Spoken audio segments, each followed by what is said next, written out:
हाल ही में प्रदेश अध्यक्ष हेमंत खंडेलवाल द्वारा 3 प्रकोष्ठों के संयोजकों की घोषणा की गई, जिसमें इंदौर के सक्रिय और अनुभवी नेता धीरज खंडेलवाल को व्यापारिक प्रकोष्ठ का प्रदेश संयोजक नियुक्त किया गया है। उनकी नियुक्ति को संगठन में व्यापारी वर्ग की मजबूत भागीदारी सुनिश्चित करने के रूप में देखा जा रहा है। धीरज खंडेलवाल लंबे समय से इंदौर में व्यापारी राजनीति और संगठनात्मक गतिविधियों में सक्रिय रहे हैं। वे पूर्व में व्यापारी प्रकोष्ठ के नगर संयोजक रह चुके हैं और इस दौरान उन्होंने कई बड़े आयोजन कराए। खास तौर पर एक मंच पर हजारों व्यापारियों को जोड़ने की पहल ने उन्हें व्यापारी समुदाय में मजबूत पहचान दिलाई।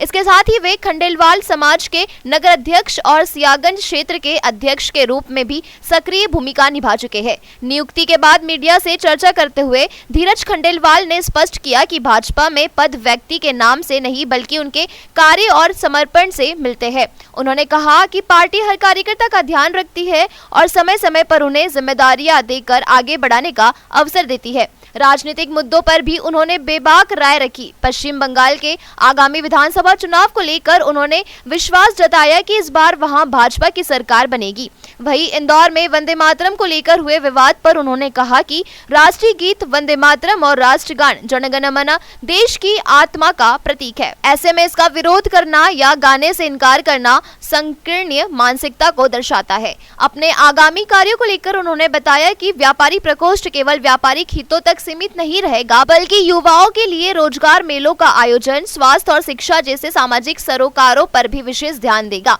उनका उद्देश्य व्यापारी वर्ग को संगठन से और मजबूती से जोड़ते हुए समाज हित के कार्यों में सक्रिय भागीदारी सुनिश्चित करना है। भाजपा में जारी यह नियुक्ति अभियान स्पष्ट संकेत देता है कि पार्टी आने वाले समय में संगठन को और अधिक मजबूत, संतुलित और सक्रिय बनाने की दिशा में तेजी से आगे बढ़ रही है। नया दायित्व है, क्या कहना चाहेंगे प्रदेश भर में भारतीय जनता पार्टी के व्यापारी प्रकोष्ठ को किस तरह से मजबूती प्रदान करेंगे? पूरे प्रदेश का व्यापारी जब से भारतीय जनता पार्टी की सरकार बनी है तब से किसी भी प्रकार की कोई समस्या हमारे व्यापारी साथियों को नहीं है, क्योंकि सरकार भारतीय जनता पार्टी की सरकार और भारतीय जनता पार्टी व्यापारियों की पार्टी ही कहलाती है।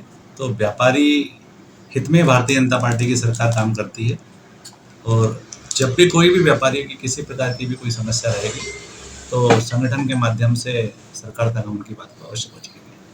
आप व्यापारी प्रकोष्ठ के तो अध्यक्ष हैं, पर आप स्वयं भी एक बहुत बड़े व्यापारी हैं। सियागंज जो इंदौर का एक बहुत बड़ा होलसेल मार्केट है, उसके भी आप अध्यक्ष हैं। क्या कहना चाहेंगे व्यापारियों की जो समस्या है, उनकी जो प्रॉब्लम्स है, उनको आप व्यक्तिगत रूप से भी पहचानते हैं, भली भांति पहचानते हैं? देखिए, व्यापारी साथियों की हमारी कोई बहुत बड़ी समस्या नहीं है। हमारे व्यापारियों की हर जिले वाइज छोटी छोटी सी समस्या रहती है। उन समस्याओं को जिला स्तर पर हम लोग अलग अलग जिस जिले की जो समस्या है उस समस्याओं का नोट डाउन करके उसकी समस्याओं का समाधान करने का पूरा प्रयास करेंगे। और कहीं भी हमारे व्यापारियों का काम मध्य प्रदेश में व्यापार करने का है, किसी प्रकार का कोई परेशानी या तनाव लेने का उनको कोई आवश्यक नहीं है, क्योंकि ये पार्टी और सरकार दोनों व्यापारियों की है।